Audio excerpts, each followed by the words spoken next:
Guys, स्वागत है आपका सक्सेस अपनेक्स्ट यूट्यूब चैनल पर। और 5000 plus mechanical engineering objective questions की सीरीज़ में इंजीनियरिंग मैकेनिक्स का ये 5th लेक्चर है। इससे पहले हमने प्रोडक्शन इंजीनियरिंग ख़त्म कर चुकी है, जिसमें हमने मेटल कटिंग और मशीन टूल डिस्कस किया था। फ्लूइड मैकेनिक्स ओवर हो चुका है, थ्योरी ऑफ मशीन चल रहा है और इंजीनियरिंग मैकेनिक्स भी हम जल्दी कवर करेंगे। ठीक है, तो अब कुछ टाइम तक बहुत जल्दी जल्दी में लेक्चर्स आएंगे। ठीक है, moment of inertia of area की यूनिट क्या होती है? तो मोमेंट ऑफ इनर्शिया क्या होता है? सेकंड मोमेंट, यानी कि एरिया का एरिया होता है ए स्क्वायर, मान लो कोई साइट है तो उसका ए स्क्वायर, और सेकंड मोमेंट मतलब 2 टाइम्स एरिया और लेंथ और मल्टीप्लाई होगी तो कुल मिला के e⁴ हो जाती है। ठीक है, तो मीटर की पावर 4 इसकी यूनिट हो जाएगी। ठीक है, साइट अगर साइट की लेंथ किस में नापोगे? मीटर में नापोगे ना, तो मीटर की पावर 4 हो जाएगी। Mass moment of inertia kg into metre square, यानी कि सेकंड मोमेंट ऑफ मास। फिर राउथ्स लॉ होता है। देखिए, एक राउथ्स लॉ होता है। राउथ्स लॉ ये कहता है कि कोई भी अगर सिमेट्रिकल बॉडी है, शेप अबाउट तीनों एक्सिस के अबाउट अगर वो सिमेट्रिकल है, ठीक है, तो moment of inertia about any of the 3 axis which passes through centre of gravity. ऐसी एक बॉडी जो कि सिमेट्रिकल शेप है, तीनों एक्सिस के अबाउट सिमेट्रिकल है। ठीक है, जैसे कोई स्क्वायर शेप का क्रॉस सेक्शन का एरिया हो गया, रेक्टेंगुलर लेमिना हो गया, ठीक है, सर्कुलर शेप का हो गया, स्फेरिकल शेप का, इस टाइप की अगर कोई बॉडी है, ठीक है, तो सेंटर ऑफ ग्रेविटी से पास होने वाली कोई भी एक्सिस के अलावा अगर आपको मोमेंट ऑफ इनर्शिया लिखना है तो क्या करो, a इंटू एस लिख दो।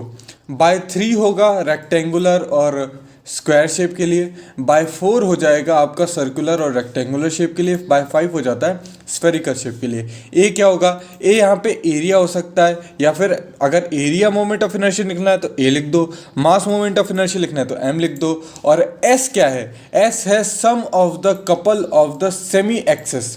जो सेमी एक्सिस है ना, मान लो अगर स्फेरिकल बॉडी है आपकी, ठीक है, स्फेरिकल बॉडी है, उसके केस में सेमी एक्सिस क्या हो जाएगी? आर हो जाएगी। तो वो उनका 2 एक्सिस का जो square of the couple of the semi axis bearing one about which the moment of inertia, और जिसमें जिसके अबाउट निकालना है उसको छोड़ के बाकी दोनों का आपको लिख देना है। ठीक है, तो ये राउथ्स लॉ है। और मैंने बताया स्फेरिकल के लिए ms/5 हो जाएगा। तो आपको इतना ज़्यादा याद बस ये रखना है कि ये 3 4 5 याद रख लो। ठीक है, एग्जाम्स में यही पूछा जाएगा अगर पूछा भी गया तो। ठीक है, रेडियस ऑफ गायरेशन क्या होता है? तो रेडियस ऑफ गायरेशन वो डिस्टेंस होता है जहाँ पे पूरा जो मास है किसी बॉडी का वो कॉन्सेंट्रेटेड होता है। जैसे कि एक रिंग का केस अगर मैं लेता हूँ तो आपको डायरेक्टली समझ में आ रहा है कि at a radius R, at a distance R, इसका मास जो है वो कॉन्सेंट्रेटेड है, बीच में कोई भी नहीं है, क्योंकि ये रिंग है। क्या है ये? रिंग, डिस्क नहीं है। ठीक है, रिंग है। तो एट अ डिस्टेंस आर पे पूरा मास कॉन्सेंट्रेटेड है। कितना मास है? एम। कितने डिस्टेंस पे? तो एम आर स्क्वायर हो गया। जैसे एक पॉइंट है, इससे थोड़ी दूर पे, आर डिस्टेंस दूर पर अगर एक बॉडी है जो कि आपकी है, और अगर मैं इस एक्सिस के अबाउट आपका मोमेंट ऑफ इनर्शिया लिखना चाहता हूँ, इसका मान लो मास एम है, तो कितने डिस्टेंस पे? आर डिस्टेंस से, तो फिर अगेन एम आर स्क्वायर लिख देते हैं। ठीक है, इस तरीके से, तो ये करेक्ट है। Moment of inertia about a thin rod, मान लो एक रॉड है जिसका टोटल मास कितना है? एम है, इसकी लेंथ कितनी है? एल है। तो मोमेंट ऑफ इनर्शिया पूछ रहा है एक एंड के अबाउट, सेंटर के सीजी के अबाउट आपको पता होना चाहिए। सीजी ये मान लो अगर ये लाइन है जो सीजी से पास कर रही है, ठीक है, तो इसके अबाउट होता है एम एल स्क्वायर बाय 12 आ जाता है।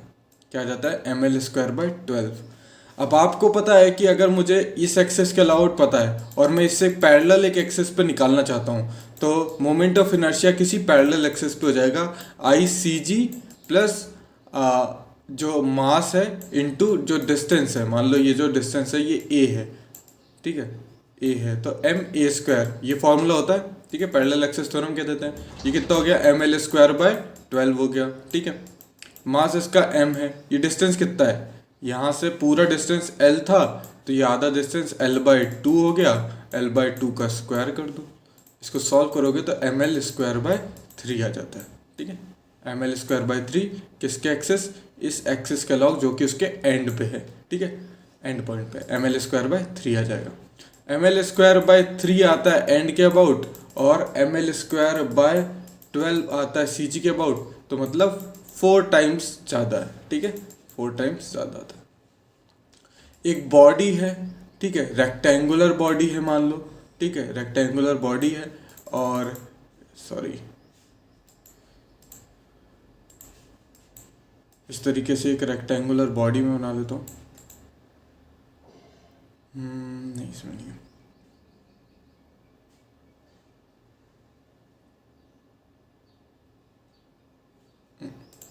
ठीक है, कोई बात नहीं। यहाँ ये मान लो, ये जो है ये D है और ये B है, ठीक है। तो अगर वो पूछे कि axis passing through C G and parallel to width B, B के पैरेलल में, तो विड्थ बी के पैरेलल में किस तरीके से लिखते हैं, बी डी का क्यूब डिवाइडेड बाय 12। जिसको कट कर रही है ना, यहाँ पे डी को कट कर रही है तो डी का क्यूब हो जाएगा। अगर वो बोलता कि पैरेलल टू डेप्थ लिखो, तो बी को कट कर रही है तो D into B cube by 12 हो जाएगा, ठीक है। तो इस केस में यहाँ पे क्या बोला है, पैरेलल टू डेप्थ है, तो ये वाला case parallel to depth, depth से पैरेलल, तो ये डी बी क्यूब हो जाएगा, ठीक है। और अगर स्क्वायर है, अगर आपका स्क्वायर हुआ तो चाहे ऐसे लो चाहे ऐसे लो, कट करेगी वो सिर्फ ए को, तो ए की तो ए इंटू ए क्यूब बाय 12 लिख दो, अगर इसके हिसाब से जाना है तो, ठीक है। दोनों ए के बराबर है, तो ए इंटू ए क्यूब बाय 12 कैसे भी लिखोगे तो ए की पावर 4 बाय 12 आ जाएगा, ठीक है। मोमेंट ऑफ इनर्शिया एक रेक्टेंगुलर सेक्शन का, एक रेक्टेंगुलर सेक्शन बना लेता हूँ भैया। फिर बोल रहा है कि 4 सेंटीमीटर डीप है, ठीक है, थोड़ा सा गलत बन गया, इस टाइप का रेक्टेंगल है, ये है 3, ये है 4, ठीक है। एक्स एक्सिस के अलाउट काटना है, तो 4 को काटा तो 4 का क्यूब होगा, 3 इंटू 4 का cube divided by 12, 16 centimetre cube answer आ जाएगा। Moment of inertia square about base, base के अकॉर्डिंग, बेस के अबाउट पूछ रहा है। सी जी से तो मुझे पता था, इस एक्सेस के अबाउट कितना होता है, ए की पावर 4 डिवाइडेड बाय 12। इस एक्सेस के अबाउट मुझे बताना है, तो कितना हो जाएगा, ए की power 4 divided by 12 plus area कितना होता है, पैरेलल एक्सेस थ्योरम लगाना हूँ, ठीक है। एरिया इनटू कितना होता है, आई किसी एक्सेस के अबाउट हो जाता है आई सी जी प्लस ए इंटू डिस्टेंस का स्क्वायर, जितने डिस्टेंस से शिफ्ट कर रहे हो। ये कितना है, ए बाय 2 है, तो ये ए बाय 2 का होल स्क्वायर। सॉल्व करोगे कितना आएगा, ए क्यूब ए की पावर 4 बाय 3 आ जाता है, ठीक है। Next, moment of inertia square about its diagonal, चाहे डायगोनल के अबाउट पूछो किसी स्क्वायर में, कोई स्क्वायर हो, डायगोनल के अबाउट पूछो, चाहे ऐसे 20 सेंटर से पास होने वाली आपकी कोई ये वाली लाइन हो, इन दोनों के अबाउट कितना आता है, ए की पावर 4 बाय 12 ही आता है, ठीक है। Moment of inertia hollow rectangular case के में, अब देखो मान लो किस एक्स एक्सिस के अबाउट बताना है, अगर ये पूरा होता इस तरीके से, ये भी होता तो कितना हो जाता, डी को कट कर रहा है भैया, तो बी डी सॉरी तो cap B into D cube by 12, मगर उसमें से ये छोटा वाला माइनस कर दिया, छोटा वाला का एरिया बता दो, मोमेंट ऑफ इनर्शिया बता दो, तो छोटा डी काटा है, छोटा डी का क्यूब, बड़ा बी वैसा का वैसा डिवाइडेड बाय 12। कौन सा ऑप्शन दिख रहा है, ये ऑप्शन दिख रहा है, ठीक है, एक्स एक्सिस के अबाउट। और बोल रहा है कि moment of inertia of hollow rectangular about Y Y axis is not, Y Y axis के अलॉन्ग जो होगा वो सेम नहीं होगा एक्स एक्सिस के अलॉन्ग। अगर मैं अभी आई एक्स एक्स तो इस क्वेश्चन में हमने देख लिया, ठीक है, वाई वाई एक्सिस भी देख लेता हूँ। वाई वाई एक्सिस में कौन कट रहा है, बी कट रहा है, मतलब डी वैसा का वैसा बी का क्यूब डिवाइडेड बाय 12, माइनस का करूँगा, छोटे वाले को माइनस करूँगा, छोटे वाले का बी का cube into D divided by 12, ठीक है। तो ये दोनों सेम तो है नहीं, सेम किस केस में होता है, अगर दोनों स्क्वायर होता, तो स्क्वायर लेमिना होता तो दोनों सेम आता, ठीक है। Moment of inertia circular section का कितना होता है, मान लो एक ऐसा सर्कल है, अगर आप डायमीटर के अबाउट निकालना चाहते हो तो फिर उस केस में कितना हो जाता है, पाई बाय पाई डी की पावर 4 बाय 64, तो आपका डी ऑप्शन करेक्ट हो जाएगा। Moment of inertia circular section perpendicular axis के थ्रू, अगर कोई एक्सेस मान लो इसी में आपको ये दो एक्सेस हैं जो आपस में परपेंडिकुलर है, और इन दोनों से परपेंडिकुलर एक एक्सेस के अबाउट बताना है, सोच रहे हो, ठीक है। तो वो किस तरीके से हो जाता है, सेम प्लेन में है ये दोनों, ठीक है। तो उस केस में आपका आई पैरेलल एक्सिस जो हो जाता है वो हो जाएगा आई एक्स एक्स प्लस आई वाई वाई, ठीक है। और ये जो परपेंडिकुलर आपकी जो एक्सिस होनी चाहिए वो एरिया के परपेंडिकुलर होनी चाहिए ये, ठीक है। ये जो एरिया है ना, ये जो लेमिना है, ये मान लो जेड एक्सिस है, ये एक्स एक्सिस है, ये वाई एक्सिस है। तो ये एक्स एक्सिस और वाई एक्सिस जो है वो लेमिना के प्लेन पर ही है और ये उससे परपेंडिकुलर, ठीक है, इस तरीके से। तो ये कितना हो जाएगा, पाई बाय डी की power 4 by 64, Y by axis के अलावा भी यही हो जाएगा भाई, ठीक है ना, सिमेट्रिकल है ना 64। तो सॉल्व करोगे तो सी ऑप्शन आ जाएगा, ठीक है। अब इसका सी नहीं आता, सॉरी इसका सी नहीं आएगा,